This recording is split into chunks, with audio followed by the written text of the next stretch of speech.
Cambio de vida. Esta es una producción de Rema Communication Group. Dios les bendiga. Mi nombre es Carlos Ambrosio. Pertenezco a Iglesia de Benecer, zona 5. Me congrego del año 2018 hasta la fecha.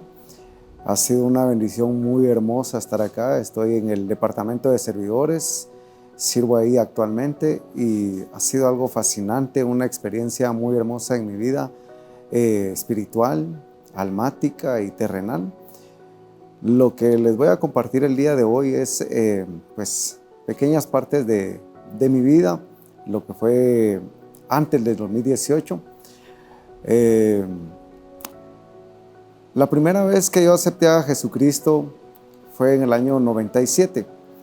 Un varón me habló en una calle, en una banqueta.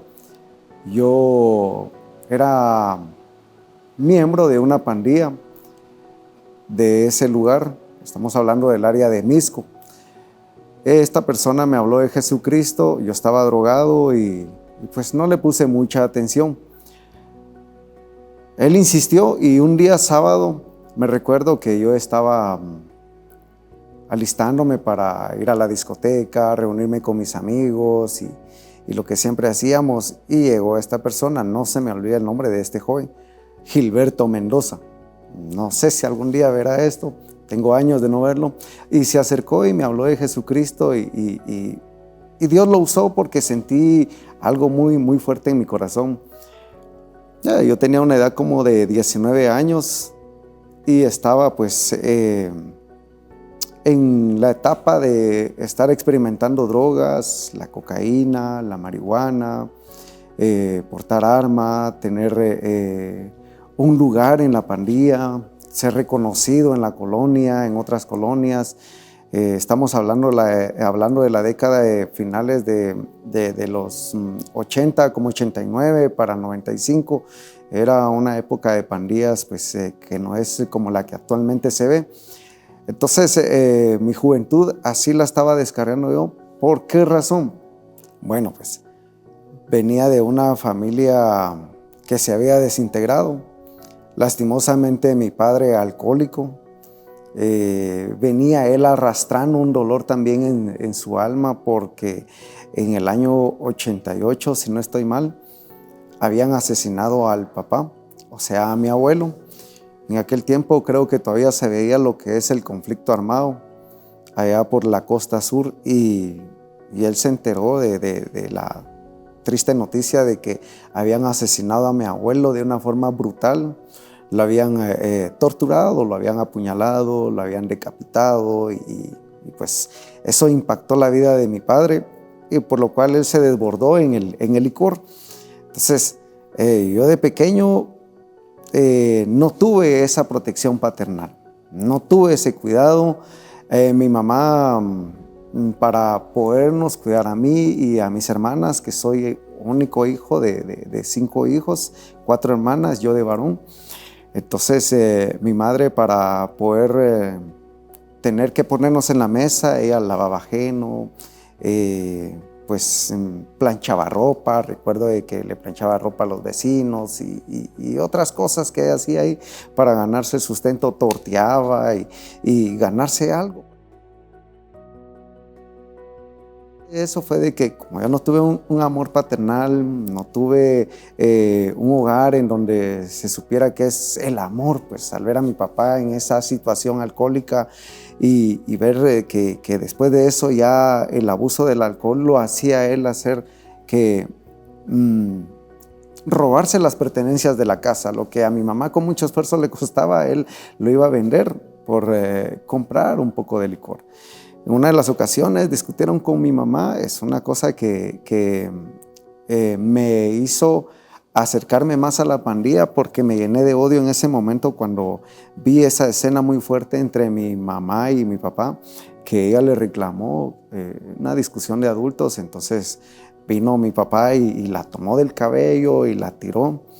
Ella pues dio a una mesa que ellos tenían, una mesa de madera en donde tenían su estufita de 3 hornillas o 4 hornillas, si no recuerdo mal. Mi madre cayó en esa mesa, la mesa se partió y quedó una pata de la mesa suelta. Cuando mi mamá cayó, mi papá agarra ese pedazo de madera y le pega a mi mamá en el rostro. Y eso fue lo que despertó en mí un odio, y yo tenía la edad como de 10 años y me sentía impotente. ¿Qué iba a hacer yo en ese momento? Entonces, el odio es un espíritu muy, muy fuerte, porque yo al ver a mi madre tirada en el suelo y con la ceja abierta porque se le miraba el hueso y bañada en sangre, saqué fuerza y me le abalancé a mi padre y lo empecé a golpear. Nos agarramos y yo estaba buscando algo con qué hacerle daño, y recuerdo que le grité en esa ocasión con palabras muy groseras, y le dije que era la última vez que él tocaba a mi mamá, porque si se volvía a acercar a ella para hacerle daño, yo lo iba a asesinar, y le había hablado muy en serio. Entonces ahí fue en donde sentí yo que había entrado en mí ese receptor de odio, porque entonces yo ya al involucrarme en la pandilla en las calles, no me tentaba la mano para hacerle daño a X persona, que me dijeran, mira, que él está pendiente por esto o lo otro. Entonces ya me ponían un arma en la mano, un arma blanca, un cuchillo, un machete. Entonces me desbordé y pasaron así los años en los cuales yo crecí en la calle. Sí estudié, pero no logré sacar la primaria porque en la escuela fui muy violento, con una inestabilidad tremenda, y no logré sacar mis estudios. Entonces prácticamente me estaba solo en la calle. Pasaron los años y como a los 15 años fue que conocí a la que fue mi esposa por 4 años, y tuvimos 4 hijos con ella. Yo la conocí como a los 15, 16 años, entonces eso me hizo como que cambiar un poco de ritmo en la delincuencia. Y pues luego ella quedó embarazada. Estando ella embarazada, empecé yo a ser violento con ella, con la familia, porque no me aceptaban, que yo era un pandillero, un inservible, un joven sin futuro. Y entonces ese tipo de palabras empezó a crear en mí un desprecio. Yo decía, bueno, entonces lo que yo empezaba a desear en ese entonces era de que alguien llegase con un arma y me ejecutara, y que ahí terminara mi vida, porque decía yo, no soy feliz, ando en las calles y ando con mis amigos, pero no se ve más que violencia, licor. Si no teníamos para marihuana, comprábamos pegamento, y de una o de otra forma nos manteníamos drogados, con solvente, dormíamos en la calle. A esa edad, ya en ese tiempo mi novia pues estaba embarazada de mi primer hijo ahora, y nació mi primer hijo. Cuando nació mi primer hijo, me decía mi mamá que tal vez eso me iba a hacer cambiar, pero no. Ya le fui infiel a mi novia, porque tuve otra relación, esa otra relación la cual me llevó a involucrarme en la brujería, porque era de una familia de brujos. Entonces empecé a aprender lo que es la brujería con ella. Me empezó a enseñar muchas cosas que sí tenían resultado, como el cómo tener dinero, tener más armas, andar con joyas, que supuestamente la muerte lo cuidaba a uno, y estaba yo engañado de eso, pues. Entonces, ya para esa edad, yo llevaba en mi mente, pues, los momentos en los que mi papá golpeaba a mi mamá, y el último momento cuando yo le dije que ya no iba a permitir que la golpeara. Y en cierta ocasión, pues, practicando ya ese tipo de brujería, yo le hacía un daño a mi padre, pues, porque no lo quería ver cerca de mi mamá. Mi mamá se dio cuenta de la situación en la que yo andaba. Mi mamá se congregaba en una iglesia. Yo veía que se iba a una iglesia evangélica y me hablaba y me decía, hijo, vamos a la iglesia. Y yo decía, sí escuchaba de Dios, escuchaba de las alabanzas, de los coros, pero pues yo no le hallaba sentido. Decía, Dios, pero ¿cómo es Dios? ¿Cómo funciona? Si Él es bueno, ¿por qué mi papá toma? ¿Por qué mi mamá fue así? ¿Por qué yo ando en las calles? O sea, preguntas de un adolescente, pues inmaduro, inestable, sin identidad y esclavo de las drogas. Luego mi mamá vio de que yo bajo mi cama guardaba muchas cosas que yo utilizaba para practicar la brujería. Y de veras, por las noches se sentía manifestación en el área donde yo dormía en mi cama porque se movía mi cama y pensé que solo yo lo sentía. Le platiqué de esto a la persona que me estaba enseñando la brujería y me dijo que era normal, que era un espíritu que me estaba cuidando. Entonces, una noche mi mamá escuchó ese ruido de mi cama y se acercó. Cuando ella se acercó, vio, ella me lo explicó así, me dijo que era una sombra negra, pequeña, con ojos rojos, que cuando ella se acercó a la cama y escuchó ese ruido, esa sombra como que quiso abalanzársele a ella y ella lo reprendió. Y la sombra solo se quedó así como que gritándole. Mi mamá encendió la luz y esa sombra desapareció y yo estaba bien dormido. Entonces al otro día mi mamá me dijo, hijo, lo que estás haciendo no le agrada a Dios. Yo sé que no querés saber nada de Dios, no querés ir a la iglesia, andás en la pandilla, no sé en qué otras cosas andás, ya tenés un hijo, un bebé. Para ese entonces mi hijo ya había nacido, tenía un mes de haber nacido y andás involucrado en eso. Entonces mi mamá me dijo esto, me dijo estas palabras que nunca se me olvidan. Me dijo, mira, yo voy a ayunar 4 días y en esos 4 días vas a ver al Dios a quien yo busco. Vamos a ver si, así me dijo mi mamá, vamos a ver si toda esa basura que tenés ahí tiene más poder que el Dios a quien yo alabo y sirvo. Cambio de vida.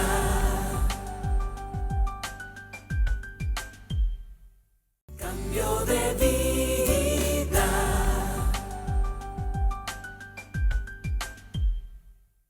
Una noche mi mamá escuchó ese ruido de mi cama y se acercó. Cuando ella se acercó, vio, ella me lo explicó así, me dijo que era una sombra negra, pequeña, con ojos rojos, que cuando ella se acercó a la cama y escuchó ese ruido, esa sombra como que quiso abalanzársele a ella y ella lo reprendió. Y la sombra solo se quedó así como que gritándole. Mi mamá encendió la luz y esa sombra desapareció y yo estaba bien dormido. Entonces al otro día mi mamá me dijo, hijo, lo que estás haciendo no le agrada a Dios. Yo sé que no querés saber nada de Dios, no querés ir a la iglesia, andás en la pandilla, no sé en qué otras cosas andás, ya tenés un hijo, un bebé. Para ese entonces mi hijo ya había nacido, tenía un mes de haber nacido y andás involucrado en eso. Entonces mi mamá me dijo esto, me dijo estas palabras que nunca se me olvidan. Me dijo, mira, yo voy a ayunar 4 días y en esos 4 días vas a ver al Dios a quien yo busco. Vamos a ver si, así me dijo mi mamá, vamos a ver si toda esa basura que tenés ahí tiene más poder que el Dios a quien yo alabo y sirvo. Y yo me reía y mamá le dije, no le contesté, solo eso le dije. Ese mismo día en la noche me volví a reunir con unos amigos allá por la calzada San Juan, unos comerciales que habían ahí en donde actualmente ahora es la Plaza Florida. Empezamos a beber, a drogarnos, no recuerdo exactamente, pero no sé cómo, pero iban hacia mí unas personas a asesinarme. El asunto está que hubo un muerto en ese enfrentamiento. Yo ya llevaba 2 días de estar inconsciente en un hospital, o sea que a los 2 días yo volví en sí. Recuerdo que estando en la cama de ese hospital, lo que me hizo despertar en la cama del hospital fue que vi a una persona, no distinguía si era hombre o mujer, porque yo estaba muy golpeado, pero esa persona me pasaba la mano en el rostro y la mano salía empapada de sangre de mi rostro. Yo no me podía mover porque estaba bien amolido, estaba bien golpeado. Y cerré mis ojos, es lo que recuerdo de esa escena, y luego pues desperté. No me podía mover en la camilla de ese hospital preguntando, ¿qué pasó? ¿Qué pasó? ¿Por qué estoy aquí? A lo lejos la alcancé a ver que en la ventana de la sala de ese hospital miré que había una persona que estaba acercándose a la ventana como que buscando, ¿verdad? Entonces yo me quedé viendo y de pronto vi, era mi mamá. Y yo no me podía mover y mi mamá cuando hace así y me ve de lejos, ella abre la puerta de esa sala porque habían otros pacientes ahí.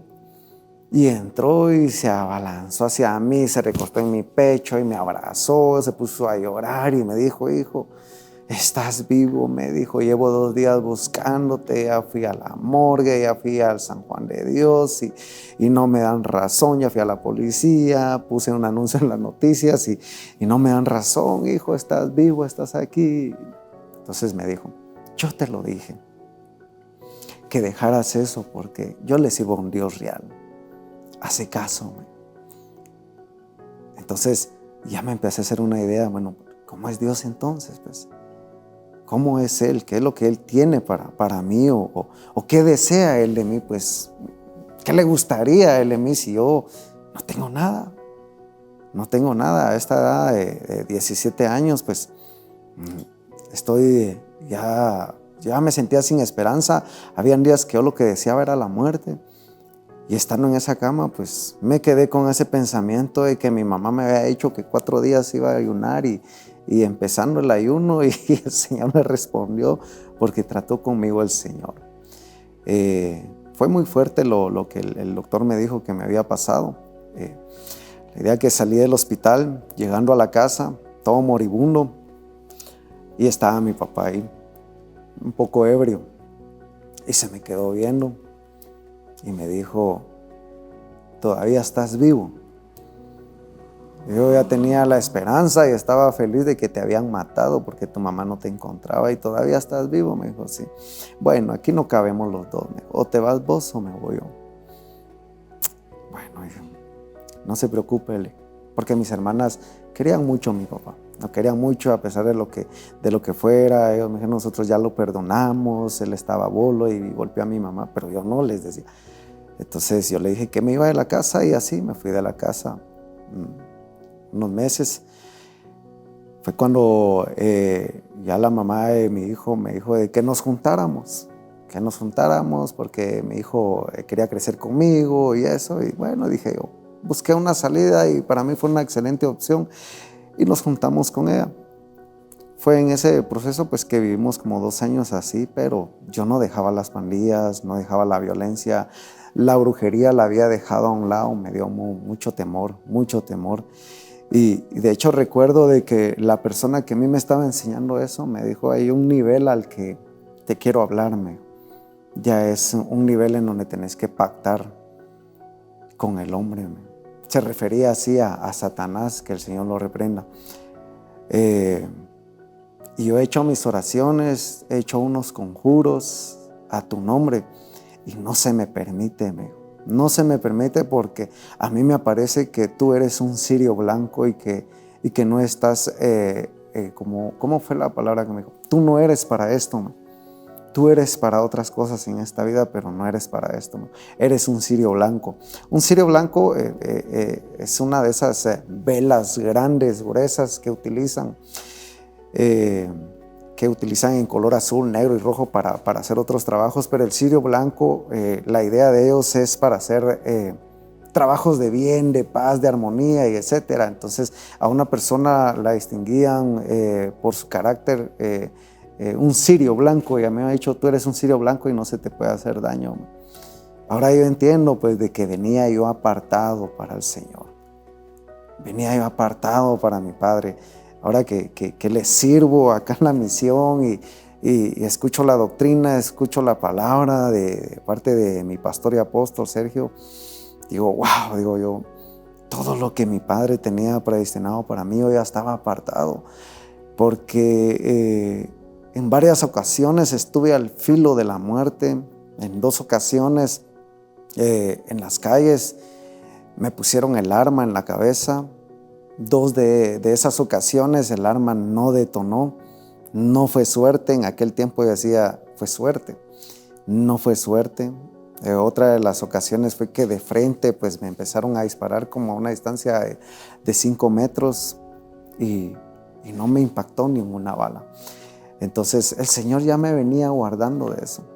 Comparto esto porque sé que las personas que estarán viendo esto, puede ser un joven, una señorita y esté pasando una situación de preguntas en su mente y quiere ser parte de algo, de alguien en esta sociedad que está pues realmente mal, con culturas de paganismo, el LGTBI y muchas cosas que se ven ahora y la juventud de ahora está siendo azotada con muchas cosas que el enemigo le pone y al final pues como dice la Biblia que hay camino que al hombre que le parece recto pero su final es camino de muerte y yo sé que no solo jóvenes van a ver este testimonio sino que también padres de familia, que es lo que yo estaba pensando pues padres que quizás ya están yendo a la iglesia, pero tienen un hijo que está apartado o quizás aún está preso y se pregunta por qué.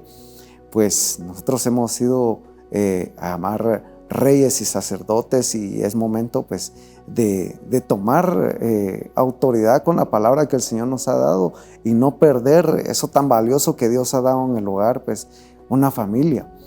Y yo digo, si mi papá hubiese tenido el temor de Dios, hubiese sido inculcado con la palabra, no hubiese pasado eso, pero mi padre sabe por qué permitió eso. Entonces, bueno, sigue así la situación.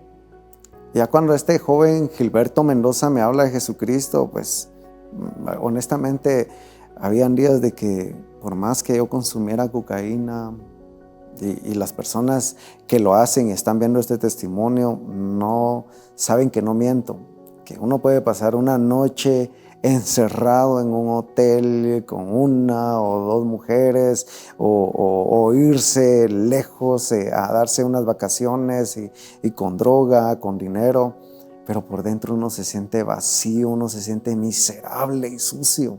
No tiene uno paz porque la droga lo único que hace es nada más alborotar tus emociones y hacerte sentir en unas alucinaciones en donde todo lo ves bonito y se te olvida la realidad de esta tierra. Pero cuando pasa el efecto de la droga te sientes pues miserable. Yo así me sentía miserable y vacío. Y cuando esta persona me habla de Jesucristo me dice, vamos, como les digo, me llamo Carlos y él me dijo, vamos Carlitos, me dijo. Entonces cuando me habló así con esa palabra así de cariño, vamos Carlitos, me dice, yo te invito y mira, y después te invito a comer un churrasco, vamos. Entonces acepté. Cambio de vida.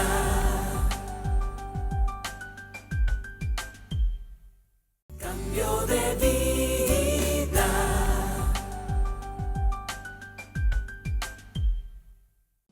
Ya cuando este joven Gilberto Mendoza me habla de Jesucristo, pues honestamente habían días de que por más que yo consumiera cocaína y las personas que lo hacen y están viendo este testimonio no saben que no miento, que uno puede pasar una noche encerrado en un hotel con una o dos mujeres o irse lejos a darse unas vacaciones y con droga, con dinero, pero por dentro uno se siente vacío, uno se siente miserable y sucio.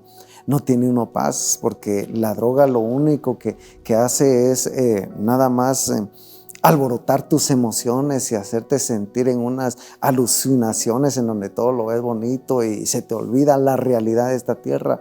Pero cuando pasa el efecto de la droga te sientes pues miserable. Yo así me sentía miserable y vacío. Y cuando esta persona me habla de Jesucristo me dice, vamos, como les digo, me llamo Carlos y él me dijo, vamos Carlitos, me dijo. Entonces cuando me habló así con esa palabra así de cariño, vamos Carlitos, me dice, yo te invito y mira, y después te invito a comer un churrasco, vamos. Entonces acepté y esa noche le entregué mi vida al Señor Jesucristo ahí en la colonia. Yo vivo actualmente todavía en la brigada, zona 7 de Misco, y me entregué al Señor Jesucristo en el año 97.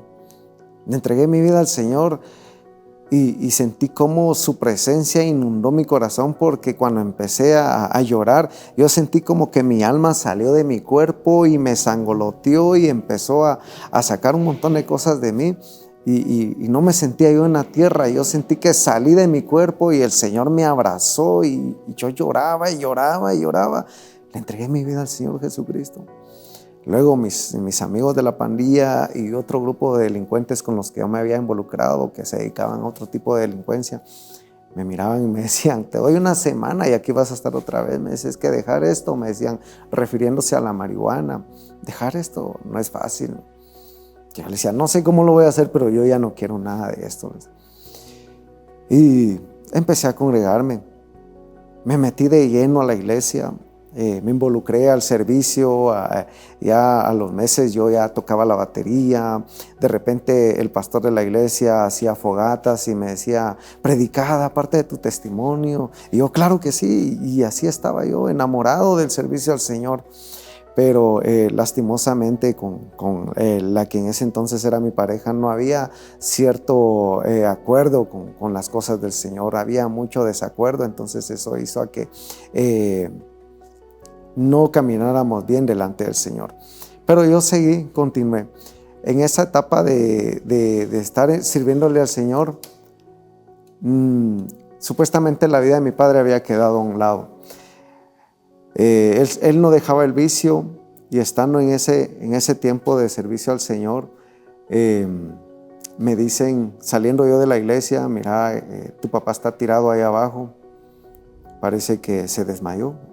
Fue para una época de diciembre sabemos que el clima es muy helado. Entonces salgo de la iglesia y voy a la casa, le digo, mamá, me dijeron que mi papá está tirado allá por la carretera y por la avenida. ¿Me acompañás? Yo lo voy a ir a ver. Y sí, llegamos al lugar. Estaba a la orilla de la calle, a la par de un alumbrado de luz, un poste. Estaba acurrucado. Y yo lo toqué, le toqué para ver si tenía signos vitales. Estaba morado, casi no respiraba. Una persona se ofreció y lo llevamos al hospital Roosevelt. El médico lo recibió, le pusieron un medicamento para que volviera en sí.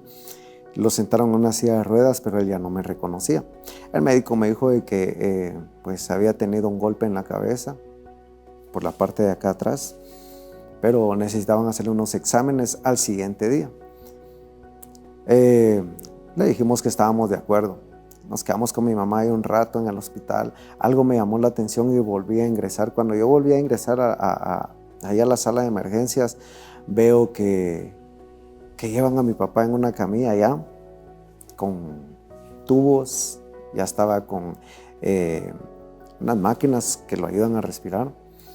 Y me impacto al ver así esa escena de mi papá. Lo meten a la sala de shock, ahí en el Roosevelt. Y yo ingreso, la enfermera y el doctor solo salen, no me dijeron nada. Yo ingreso y veo a mi papá pues que se está muriendo. Y salgo y le digo, mamá, mi papá se está muriendo, hay que ir a orar por él. Y entramos. Cuando vio a mi mamá me dijo, no, mijo, tu papá se está muriendo. Oremos por él para que él pueda aceptar al Señor, pueda él abrirle su corazón al Señor. Y mi mamá pues le habló, oró por él. Y estando yo ahí frente al cuerpo de mi papá, pues se vino a mi mente todo el daño que yo le había hecho a él, los golpes, porque sí le levanté la mano, lo golpeé. Hubo una ocasión de que si mi mamá no entra a la habitación, yo lo hubiese asesinado. Fue un momento tan crucial porque el Señor no lo permitió, porque yo estaba decidido a hacerlo. Lo tenía de rodillas a él y ya estaba por asesinarlo con un machete. Cuando entró mi mamá y las palabras dulces de mi mamá, recuerdo que me decía, hijo, no lo hagas por el amor bendito de Dios, porque eso te va a dar una maldición para toda la vida. Yo no quiero que estés bajo maldición. Déjalo, Dios va a hacer justicia. Y me tomó de la mano, las manos de mi mamá tan suaves, tan cariñosas, y me tomó de la mano y eso me venció. Solté el machete y me fui a la calle. Entonces cuando yo estaba ahí en la sala de shock y veo a mi papá, aquel hombre que había hecho daño a mi mamá, no era un hombre delincuente, no era ladrón, Su único error fue pues dejarse vencer por el alcohol, y eso le dio una inestabilidad a él como varón, de no cuidar de su hogar, de su esposa, de sus hijos. Entonces, al verlo yo a él ahí en la cama, ya muriendo, yo me le recosté en el pecho. Me recuerdo que le dije: Padre, soy su hijo, yo quiero que me perdone, por favor. Cada vez que lo golpeé, cada vez que lo insulté, cada vez que lo tiré al suelo y lo golpeaba, lo pateaba, perdóneme, por favor, se lo pido con todo mi corazón, perdóneme. Acepte al Señor, no se vaya sin abrirle su corazón al Señor. Y de veras que fue un momento tan hermoso, porque solo vi que mi papá tenía medio abiertos los ojos, pero se le veían blancos los ojos, y solo movió la cabeza así para abajo, como diciendo: sí, te perdono y sí acepto al Señor. Entonces le pongo la mano en el pecho y la otra mano en la cabeza así, y oré por él, y llorando yo, por supuesto, lloré por él. Lo bendije y le dije allá a mi Dios, a mi Padre, le dije: Padre, gracias por esta oportunidad que me diste. Hice una oración, le di un beso en la frente a mi papá y salimos con mi mamá, y pues al tiempito, menos de una hora, nos avisa el médico que mi papá había fallecido. Entonces me encargué yo de todo, ir a sacarlo de la habitación fría. Yo hice todo el trámite hasta enterrarlo. Aquel hombre pues que no me había dado un ejemplo como padre, pero más sin embargo mi Padre Celestial me dio un momento crucial en mi vida para poder estar en esa sala de shock frente al cuerpo de mi Padre y pedirle perdón y hablarle al Señor Jesucristo. Y eso pues me liberó bastante. Eso hasta hoy día siento que fue un momento que Dios me permitió vivir, porque si yo no hubiese tenido esa oportunidad, claro, el Señor ya hubiese sanado mi alma de esa situación, pero fue algo muy crucial para mi vida. Ahora que tengo a mis hijos, ya son grandes, el mayor de 24 años, uno de 18, uno de 16 años, pues los abrazo en cuanto los veo, los saludo, los abrazo, los beso. A mis hijas digo: wow, Dios, es una bendición lo que tú has hecho con mi vida. Entonces, no quedo ahí, porque lastimosamente la inestabilidad que yo tenía en aquel tiempo en mi actual hogar, pues trajo unas consecuencias muy fuertes, porque lo que yo había hecho en el mundo anteriormente, hasta hoy día, yo le pregunto a mi Señor: ¿fue esa la ocasión que hizo que yo me apartara de ti? ¿O qué sucedió? Porque en una ocasión me estaban buscando para asesinarme y no me encontraron, sino encontraron a mi pareja, a la mamá de mis hijos, la encontraron en la panadería y le pusieron una escopeta en la boca, la iban a asesinar. Cuando me estaban buscando a mí años anteriores, pues yo no tenía hijos. Y ya para ese tiempo, pues yo ya iba a la iglesia, le servía al Señor y ya teníamos 2 hijos. Y dijeron: no, porque al que buscamos no tiene hijos. Pero sí, me estaban buscando a mí. Entonces eso hizo que ella se llenara de resentimiento y pues nos separamos. Esa separación hizo a que yo me alejara de la iglesia y lastimosamente pues me alejé del Señor. Me alejé del Señor en el año 2001, o sea, 3 años estuve en la iglesia sirviéndole al Señor. Me alejé del Señor y eso pues me dolió bastante. Ese alejamiento conllevó a que años después, metido nuevamente en la delincuencia más fuerte, yo cayera a la prisión y entonces me alejé del Señor, me alejé de mi hogar. Años después caigo a la prisión. En la prisión fue otro proceso muy fuerte. El Señor ahí en su infinita misericordia me guardó. Cumplí una condena, 5 años y fracción en la prisión. Salgo de la prisión. Ahí en la prisión había un vecino que escuchaba Rema Estéreo. Hasta ahora me sé el nombre. Escuchaba predicar al apóstol. Pero yo no lo conocía ni le sabía el nombre. Saliendo pues ya acá afuera, seguí con lo de las drogas y un día cambiando la emisora, pues sintonicé la radio y me puse a llorar.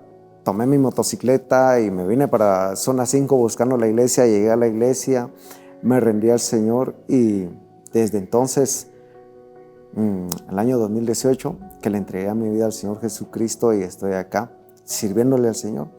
Entonces, el reino de los cielos pues, es una dimensión extraordinaria. La persona que esté viendo esto, que piensa que no tiene solución, hay una solución. Y esa solución definitivamente es Jesucristo, nuestro Señor. Dios te bendiga. Cambio de vida. Esta es una producción de Rema Communication Group.